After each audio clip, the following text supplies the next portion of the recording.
Welcome to SK study point Siliguri. आप सभी का SK study point Siliguri YouTube channel में स्वागत है।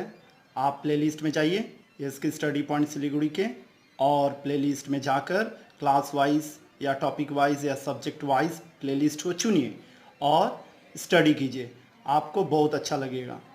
तो चलिए इस वीडियो में हम लोग model activity task life science part 2 class 10 को देखने जा रहे हैं। जी हाँ, इस वीडियो में आप लाइफ साइंस का पार्ट 2 मॉडल एक्टिविटी टास्क को देखने जा रहे हैं। सबसे पहला क्वेश्चन था यूकैरियोटिक क्रोमोसोम के आकारीय संरचना का चित्र बनाकर निम्न भागों को अंकित करना था, लेवल करना था। यूकैरियोटिक क्रोमोसोम्स का डायग्राम बनाना था और लेवल करने थे। तो देखिए, सबसे पहला था क्रोमेटिड को दिखाना, फिर सेंट्रोमियर, फिर न्यूक्लियोलर ऑर्गेनाइजर और टेलोमियर को। तो देखिए डायग्राम में देखकर खुद समझने की कोशिश कीजिए और बना लीजिए। डायग्राम बहुत इजी है, हार्ड नहीं है। अगर अभी तक आप इसके स्टडी पॉइंट सिलीगुड़ी को सब्सक्राइब नहीं किया है तो तुरंत सब्सक्राइब कर दीजिए और बेल आइकन को दबा दीजिए ताकि आपको हमारे हर नए वीडियो का नोटिफिकेशन मिलता रहे। तो देखिए, इस जगह को सेंट्रोमियर दिखाना है, यहाँ पर टेलोमियर, इस जगह में न्यूक्लियोलर ऑर्गेनाइजर और क्रोमेटिड्स भीतर में है। क्योंकि 4 पॉइंट्स को ही दिखाना था इसीलिए इस तरह से बना के हम लोग दिखा दिए। और 2 का पार्ट 1 जो है, क्वेश्चन नंबर 2 का पहला पार्ट वाला जो क्वेश्चन है उसमें दिया गया है प्राणियों का प्रचलन का क्या उद्देश्य है। इंग्लिश वर्जन का क्वेश्चन भी आप स्क्रीन पर देख चुके होंगे, इसीलिए कंपेयर कीजिएगा हिंदी वर्जन और इंग्लिश वर्जन के क्वेश्चंस को, ताकि आपको अंतर एकदम क्लियरली समझ में आ जाए। तो चलिए शुरू करते हैं क्वेश्चन नंबर 2 का पहला हिस्सा। तो प्राणियों के प्रचलन का क्या उद्देश्य है। प्राणियों के प्रचलन का उद्देश्य लिखना है। पहला पॉइंट, प्रचलन को अपनाकर जंतु अपने भोजन की प्राप्ति करते हैं, भोजन को प्राप्त करते हैं। दूसरा, शत्रु से बचाव के लिए प्रचलन आवश्यक है। तीसरा, प्राकृतिक घटनाओं या आपदाओं से बचने के लिए प्रचलन की जाती है। और तीसरा हो गया, स्वास्थ्य सुधार एवं मन बहलाव के लिए प्रचलन आवश्यक है। कहीं हिल स्टेशन चले गए आप, कहीं घूमने चले गए तो मन बहलाव के लिए प्रचलन आवश्यक है। तो इस तरह से हम लोग 4 पॉइंट्स को दिखा दिए। अब नेक्स्ट क्वेश्चन जो है बहुत ही इंपॉर्टेंट क्वेश्चन है, इसका डायग्राम भी आपके पास स्क्रीन पर आएगा, देखिएगा, समझने की कोशिश कीजिएगा। नेक्स्ट पार्ट इस क्वेश्चन का है जिसमें लिखा हुआ है फ्लैक्सर और एक्सटेंशर पेशी मसल्स कार्य में एक दूसरे के विपरीत हैं, इसको दिखाना है। तो कैसे विपरीत है, देखिए, फ्लैक्सर पेशी अग्रबाहु में आगे की ओर पाई जाती है, जबकि एक्सटेंशर पेशी अग्रबाहु में पीछे की ओर पाई जाती है। फ्लैक्सर पेशी के संकुचन के कारण 2 हड्डियां एक दूसरे की ओर खुलती हैं, जबकि एक्सटेंशर पेशी के संकुचन के कारण 2 हड्डियां एक दूसरे के विपरीत दिशा में मुड़ती हैं। तीसरा पॉइंट देखिए, फ्लैक्सर पेशी का उदाहरण बाइसेप पेशी, जबकि एक्सटेंशर पेशी का उदाहरण ट्राइसेप पेशी है। इस तरह यह स्पष्ट है कि फ्लैक्सर और एक्सटेंशर पेशी कार्य में एक दूसरे के विपरीत हैं। आप डायग्राम में भी देख पा रहे होंगे कि किस तरह से हाथ का दिखाया गया है, किस तरह से 2 हड्डियां एक दूसरे की ओर खुलती हैं, या फिर किस तरह से फ्लैक्सर पेशी या एक्सटेंशर पेशी को डायग्राम में दिखाया गया है। समझने के लिए दिया गया है, कोई ज़रूरत नहीं आपको उतारना, इतना ही उतार लीजिएगा, काफ़ी है। 3 का पहला पार्ट को देखते हैं जिसमें दिया गया है कोशिका चक्र के एस दशा, एस फेज को संश्लेषित दशा कहते हैं, समझाइए। हिंदी वर्जन के क्वेश्चन में देखिएगा 5 दिख रहा है, वो 5 होगा नहीं, वो एस होगा। इंग्लिश वर्जन के क्वेश्चन में क्लियरली दिया हुआ है और साफ से लिखा भी हुआ है। तो देखिए, कोशिका चक्र के इस दशा को संश्लेषित दशा कहते हैं।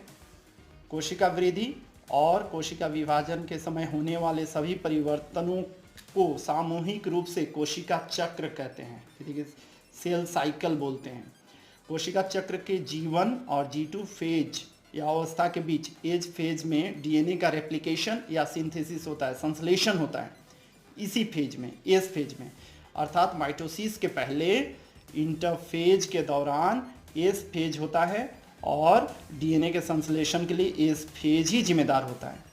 ठीक है, आप डायग्राम स्क्रीन पर देख पा रहे होंगे, इंपॉर्टेंट डायग्राम है। इस क्वेश्चन के साथ उस डायग्राम को बनाइएगा तो बहुत ही अच्छा होगा। कोशिश कीजिएगा उस डायग्राम को आप बना लें।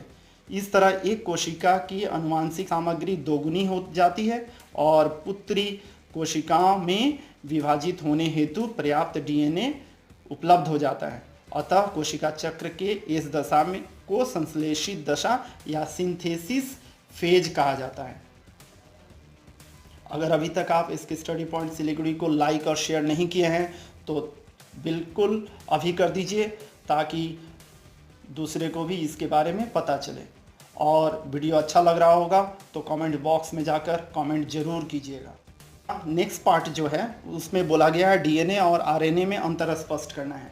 देखिए, डीएनए और आरएनए बहुत ही इम्पॉर्टेंट न्यूक्लिक एसिड है, इनके बारे में आप सही से पढ़ लीजिएगा अंतर को। इस क्वेश्चन में देखिए, डीएनए आरएनए, डीएनए का पूरा नाम डीऑक्सी राइबो न्यूक्लिक एसिड है, ठीक है, इंग्लिश में भी लिखा हुआ है, हिंदी में भी लिखा हुआ है। आरएनए का पूरा नाम राइबो न्यूक्लिक एसिड है। देखिए, डीएनए या मुख्य रूप से केंद्रक में पाया जाता है, न्यूक्लियस में पाया जाता है, या मुख्य रूप से साइटोप्लाज्म या कोशिका द्रव्य में पाया जाता है, ठीक है। इसके बाद में जो इम्पॉर्टेंट है वो नाइट्रोजन बेस जो होता है, नाइट्रोजन बेस जो होता है ये बहुत इम्पॉर्टेंट है, ठीक है। देखिए, इसमें पाए जाने वाले नाइट्रोजन युक्त बेस या क्षारों के नाम क्या है? एडेनिन है, थायमिन है, साइटोसिन है और गुआनिन है। किंतु इसमें देखिए, नाइट्रोजन युक्त क्षारों के नाम एडेनिन है, यूरेसिल है, साइटोसिन है और गुआनिन है। यहाँ पे यूरेसिल मिलता है। देखिए, समझने की कोशिश कीजिएगा अंतर, क्योंकि कॉम्पिटिटिव एग्जाम्स में यही चीज़ आपको मिलेगा, उस समय आप कंफ्यूज हो जाइएगा। इसीलिए अभी से पढ़ रहिए और कंसेप्ट क्लियर रखिए।